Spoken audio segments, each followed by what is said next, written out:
All right, Shalom. First and foremost, I want to give all praises to the Heavenly Father and His only begotten Son, Yahweh, Bahashem, Yahweh Shai, Bahashem, Rakakadash. Double honor to the apostles and elders of Great Millstone who will, and peace, love, and salutation to you, Akim, that's pushing this truth and truth sincerity. And this is a land back from my last lesson. I did a lesson called "Let All Things Be Done to Edifying," and I mentioned the Christians in the New Testament. Excuse me. So I'm gonna start off from that word edifying in 1 Corinthians 14 and 26, where it says, "Let all things be done unto edifying." Now, one of the definitions of edifying is to build up. Okay, edifying, edification, we're building up believers who come into the faith. But it says the active one who promotes another's growth in Christian wisdom, piety, happiness, and holiness. Now, the only Christians are Israelites, and this book is only for the Israelites. So I'm gonna get a couple scriptures, and then I'm gonna just go to the scriptures where it talks about Christians in the Old Testament. I keep saying Old Testament, New Testament, man, the New Testament. Okay, so let's go to Psalms 55. All right. Now, in the New Testament as well, Paul's writings, he addresses the saints. I believe that's in Romans, the first chapter. He talks about the saints. Well, who are the saints? Psalms 50:5. Gather my saints together unto me, those that have made a covenant with me by sacrifice. That's the descendants of Abraham, Isaac, and Jacob, the Israelites. The only nation that made a covenant with the God of the Bible are the Israelites. And there's consequences for that. Read 2 Corinthians 15:12 and 13. That's why we're yet this day in our captivity. That's why we're here in Babylon, because we didn't go by the covenant. But the Lord is going to establish the new covenant. We're going to put the law, established commandments within our inward mind. We're going to be perfect. And he didn't give that to everybody. Not every nation can be saved. Esau sure as hell can't be saved. If you're paying attention to GLCC, man, turn that bullshit off, man. That nigga just wants to revive his R&B career. He's paid off, man. Okay? I can't sing. Some brothers can sing. But this is our main profession. Giving you this word, building you up. Now back to the saints.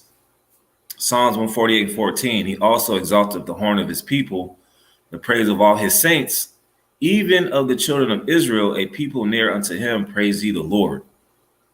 Okay? So let's get a scripture on Esau too, because you got a lot of Edomite Christians out here. And they're just taking that term and profaning it. Okay, because Esau is profane, like it mentioned in the scriptures. And let's get that word profane. I think it's Hebrews 12 and 16. Sorry for this load up. Now let's go to Hebrews 12 and 16. Lest there be any fornicator or profane person as Esau, who for one morsel of meat sold his birthright. So how is somebody profane supposed to get salvation? The scriptures say, Jacob have I loved, Esau have I hated. So let's go to Romans 1 and 7.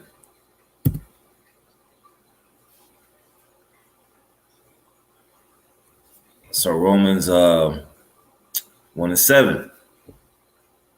Let's start at 1 and 1. Paul, a servant of Yahweh Shai HaMashiach, not Jesus Christ, because the letter J may come around to the 1500s, called to be an apostle, separated unto the gospel of God. Let's go down to verse 7. To all that be in Rome, beloved of the Most High, called to be saints, grace to you and peace from the Most High, our Father, and the Lord Yahweh Shai HaMashiach. The saints were the Israelites. Paul went to the Israelites. Even Edomite scholars, there's a couple Edomite scholars that said Paul went to the Israelites. He spoke to the Israelites, not the whole world. That's what you so-called Christians get effed up. All right. So let's just get it. Let's go to Acts 11. And there's other scriptures, Lord, when I can bring them out, that talk about Christians. Now, First Corinthians, Acts 11 talks about Peter's report at Jerusalem. And this is going to the previous chapter, talking about Cornelius, who's an Israelite. All right. He's an Israelite. The man of the Italian band, Cornelius, he's an Israelite. Let's get a scripture on that one too. Let's go to Psalms chapter 10, because Paul is reiterating in Acts chapter 11 how he came into Cornelius and how Cornelius' household was saved through the spirit and power of Yahweh Shemel Shai. And he also had that vision, all right, of the beast. And that's not a justification to eat pork. That's talking about the Israelite foreigners. So you Christians out there, you Black, Hispanic, and Native American Christians, you better stop eating that goddamn pork, man. No wonder why you got high blood pressure and gout and all types of illnesses, man, on top of the pestilence that's out here now. So this is Psalms 10 and 4. The wicked, through his pride of his countenance, will not seek after God. God is not in all his thoughts. The wicked is Esau, Edom, the so-called white man. The wicked, according to Malachi, the first chapter, verses 1 through 4. So this man cannot be a Christian, and Cornelius cannot be a heathen. GOCC probably teaches that Cornelius is an Edomite that got saved. And there was one Edomite out of, forget Obadiah. There was one good Edomite and he got saved. Hell no. It says the wicked through the pride of his countenance will not seek after the Most High. The Most High is not in all his thoughts. His ways are always grievous. Thy judgments are far above out of his sight. As for all his enemies, he puffeth at them. This is the mind of Esau, Edom. He saith in his heart, I shall not be moved, for I shall never be in adversity. And you got a wrong thing. You got another thing coming, buddy. Edomites said to call people buddy. You got another thing coming, buddy. All right, so no way in hell Cornelius could be an Edomite. So in Acts 11, Peter was just reiterating what happened in Acts 10 chapter.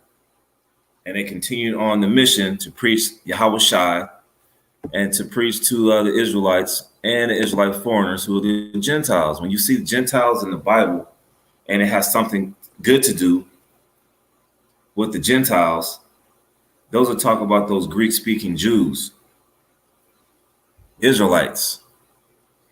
Now, let's see if I can get it. Acts chapter 11. Let's just go to the point. Now, they were catching persecution, in Antioch.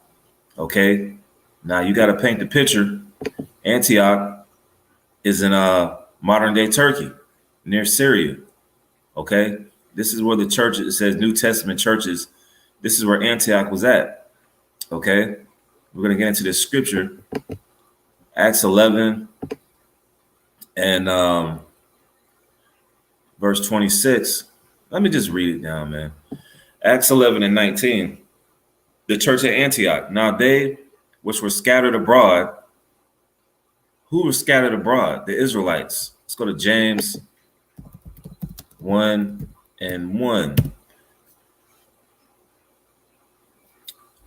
James 1 and 1. James, a servant of the Most High and of the Lord Yahushua HaMashiach, to the 12 tribes which are scattered abroad, greeting. This is only for the 12 tribes which are scattered abroad. We're scattered abroad here in Babylon the Great. I'm scattered abroad here in Georgia. There's brothers that scattered abroad in Peru, Bolivia. There's brothers that scattered abroad in Africa. There's brothers that scattered abroad in the UK, in Holland, in France, and the Philippines, because Jerusalem is our homeland, not Africa.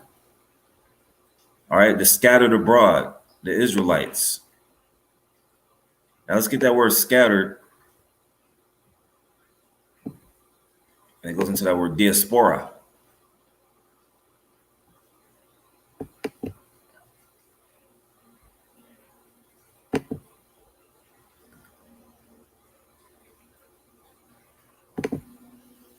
Strong's G1290. Diaspora. Diaspora.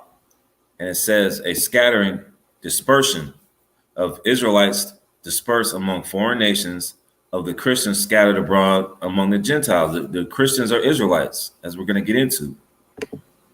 Let's get Acts 11. Let's go back to Acts 11. So we were scattered according to the curse of Deuteronomy 28 and verse 64. So Acts, I think it was Acts 8, Acts 11 and 19. Now they which were scattered abroad upon a persecution that arose about Stephen traveled as far as Phoenice and Cyprus and Antioch, preaching the word to none but unto the Jews only. They weren't preaching to Edomites. They weren't preaching to Ishmaelites. They weren't preaching to Hamites. They weren't preaching to Moab and Ammon. They weren't preaching to Japheth. They're preaching to the Israelites, because this word is only for the Israelites. Now, you have Israelite foreigners. You have Jakes that look like Japheth. You have Jakes that look like Esau. You got Jakes that look like Ham. You got Jakes that look like Moab and Ammon. They're scattered. You have Israelites in Japan. Acts 11 and 20. And some of them were men of Cyprus and Cyrene, which, when they were come to Antioch, spake unto the Grecians, preaching the Lord Yahushua. And the hand of the Lord was with them, and a great number believed and turned unto the Lord. They were preaching to those Greek-speaking Jews who were Hellenized. Then tidings of these things came unto the ears of the church, which was in Jerusalem, and they sent for Barnabas that he should go as far as Antioch. Who, when he came and had seen the grace of the Most High, was glad and exhorted them all that with purpose of heart they would cleave unto the Lord. And the Israelites are the only ones that can cleave into the Lord, man. For he was a good man and full of the Holy Spirit and of the faith, and much people were added unto the Lord, because they were in the business of the saving of the souls, like we are in 2022. Then departed Barnabas to Tarsus for to seek Saul. And when he had found him, he brought him unto Antioch. And it came to pass that a whole year they assembled themselves with the church and taught much people. And the disciples were called Christians first in Antioch. That's where you get the word Christians from, for you so-called Christians who don't know. But these were Israelites, as it mentions, because they were speaking to the Jews and the Greeks. The Greeks were Greek-speaking Jews. It ain't that hard to find that out for you Christians, man. That Jew and Gentile scripture y'all chop up, you were sadly mistaken, man. And you're going to continue to get chopped up through the spirit and power of Yahweh Shem El Shai. So let's get this word Christians.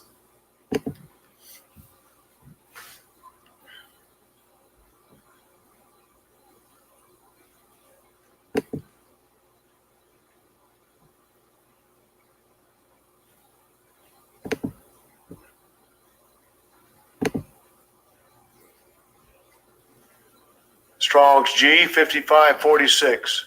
Christianas. Christianas. Christianas. A Christian is a follower of who people call Christ, which is the anointed, Hamashiach. In the Hebrew, it's Hamashiach, the anointed. The only people that can follow the anointed are the Israelites. So Christians are Israelites, not this jumping up and down, passing the collection plate type Christians. The real Christians are Israelites. You Edomites, you so-called white people, the wicked, you want to claim that you're Christian, but this word is not given unto you. You're the devil. The Most High the Most High played you. Yeah, he played you all right to believe that you're a holy when you're the devil. Okay? The only purpose for you Edomites is to be the wicked. You're not Christians. All right? So, like, once again, this is the ancient map of Antioch. Now, let's get some Wikipedia history. It says the Church of Antioch was one of the first major churches of the Pentarchy and Christianity. We don't follow Christianity, man. All right, you got to take the meat from the bones, man. Christianity is a man-made doctrine, man. We don't follow Christianity. All right, so Antioch is in modern-day Turkey, Antakya, Turkey. All right. So you got to take the meat from the bones, man. All right. The church was formed and founded of Pentecost in Jerusalem, followers of Yahweh Shai. There's no Jesus. As the Messiah, Hamashiach. That's in the Hebrew, Hamashiach. Trace the. I never seen this before, man. Esau, he been watching the prophets, man. You know, he got to be watching the prophets, the Hamashiach, the anointed. So that's a real Christian. You're followers of the Hamashiach, Yahweh Shai. All right, the Israelites. Trace the origin. What you got to do it in truth and sincerity, man, because you got guys claiming Yahweh Shai, and they're totally misleading the flock. Trace the origin of becoming known to the world as Christians to the community founded in Antioch. Okay, so it was something else. I'm just getting to the point. Now I'm gonna just skip down. But you know, a Christian, they want you to read the whole thing. Read it in context. When the scriptures say you got to learn precept upon precept, precept upon precept, line upon line, here a little, there a little. But you guys don't even believe in the Old Testament anyways. You know, you got to come in the volume of the whole book for you so-called Christians. Okay, so it says, and the dispersion of the Israelites, the diaspora of the original church at Jerusalem during the troubles ensuing on the bold action of Stephen, certain Cypriot and Cyrenic Jews, which were Israelites, who had been brought up in Greek communities and who had different perspectives on the world than the Palestinian Jews, came to Antioch. These are Israelites, man, who spoke Greek. All right, go. What you Christians don't do, you don't go to, you null and void the Apocrypha, which when you go to First Maccabees, the first chapter, to give you the whole breakdown about Antiochus Epiphanes and how the decree was made that the Israelites had to go away from their customs. That they didn't, they'd be put to death. You Christians don't go into that, man. Ask Vocab Malone to bring First Maccabees, man. You can't break that shit down. He can barely rap. All right, it says, there they made the innovation of addressing not merely Jews, but also Greeks. We may understand here that the words used simply imply successful preaching and the admission of Greeks to the Christian congregation. It says that such innovation took place by slow decrees and began in the synagogue where Greek proselytes heard the word. And those are Israelites. Now, if scripture talks about the Jews and the Greeks, and you, oh, that's the white man too, you can be saved. Why are you so worried about the so-called white man? If salvation is not for Israel, it's for the whole world, then you got to consider all the other nations outside of the Israelites and the Edomites, man. Because you guys are unlearned. You Christians are unlearned. It's like 4:20 on a Sunday, and you went to church probably like 4 or 5 hours ago. Some of you Christians go early at 6 or 7 o'clock in the morning, and right now you're just washing down that pork belly tacos or the pork chops, you know, after church, and then you go back to being in the world next day, especially you women, man. But anyways, it says Nicholas, I'm gonna skip down. Nicholas, the deacon of the 7 deacons, was a proselyte of Antioch. The Christians dispersed by Stephen's martyrdom preached at Antioch to idolatrous Greeks, not Grecians, or Greek-speaking Jews. They spoke to Greek-speaking Jews. Who are the Jews? The Israelites. The real Jews are the Israelites. Jeremiah 14:2. So the real Christians are the Israelites. I'm going to read one more scripture. I mean, there's other passages that talk about Christians, but the real Christians are Israelites. And this book is only for the Israelites. And like I said, some of them might look like so-called white people, but you got to try the spirit by the spirit. That's what these other camps don't do. You got a white boy that comes to this camp. Oh, you're a devil. You're going into slavery. He could be Sicilian. There's a lot of Israelites who are Sicilian. A lot of Irish and Scottish Israelites. But like I said, you guys are unlearned. And some of these Christians are smarter than you Hebrew Israelite camps, man. Let's just keep it a buck. 1 Peter 4:16, let if any man suffer as a Christian, let him not be ashamed, but let him glorify God on his behalf. The only people that can glorify God are the Israelites. So Christians are Israelites, man. So I just wanted to drop that lesson as a land back to my last lesson. So with that, Lord willing, that was edifying. I hope and pray it was edifying. I want to say shalom.